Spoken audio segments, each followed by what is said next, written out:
মুখে যাই বলি না কেন, এই রথের মেলাতে ঘোরাটা প্রত্যেক বছরের ন্যায় এবছরও সম্ভব হয়েছে শুধুমাত্র সমাজশ্রীর জন্য।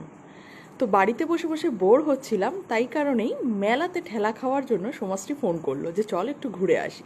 আসলে প্রত্যেক বছরটা ভুল বলেছি, 2 বছর 3 বছর আগে একবার গিয়েছিলাম, আর সেটাও সম্ভব হয়েছে শুধুমাত্র সমাজশ্রীর জন্যই।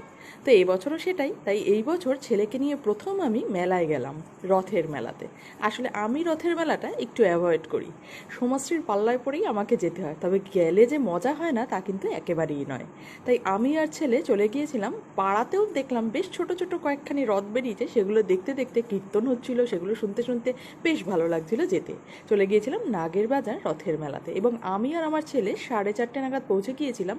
আর সমাজশ্রী আর সমাজশ্রীর ছেলে আসতে একটু লেট হয়েছিল, কারণ ওরা ওদিকটা দিয়ে আসছিল সেই কারণে। তো প্রচুর পরিমাণে ভিড় ছিল, কিন্তু বেশ সুন্দর মেলা বসেছিল।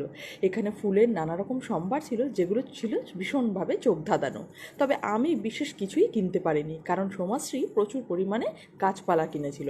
আর ওর একটু ইদানিংকালে গাছপালা কেনার একটু ওই ন্যাক হয়েছে আর কি বলতে পারো। তো যাই হোক, আমার হাতে যেহেতু দুটো বাচ্চা ছিল, আর আমি সেরকমভাবে ভিড়ে খুব একটা অভ্যস্ত নয়, সেই কারণে আমি বাচ্চা দুটোকে সামলাতেই ব্যস্ত ছিলাম।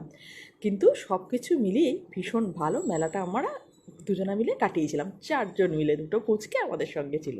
এখানে ছিল গাছের নানা রকম সম্ভার, যেটা ছিল রথের মেলার একটা ভালো ঐতিহ্য আমরা বলা যেতে পারে।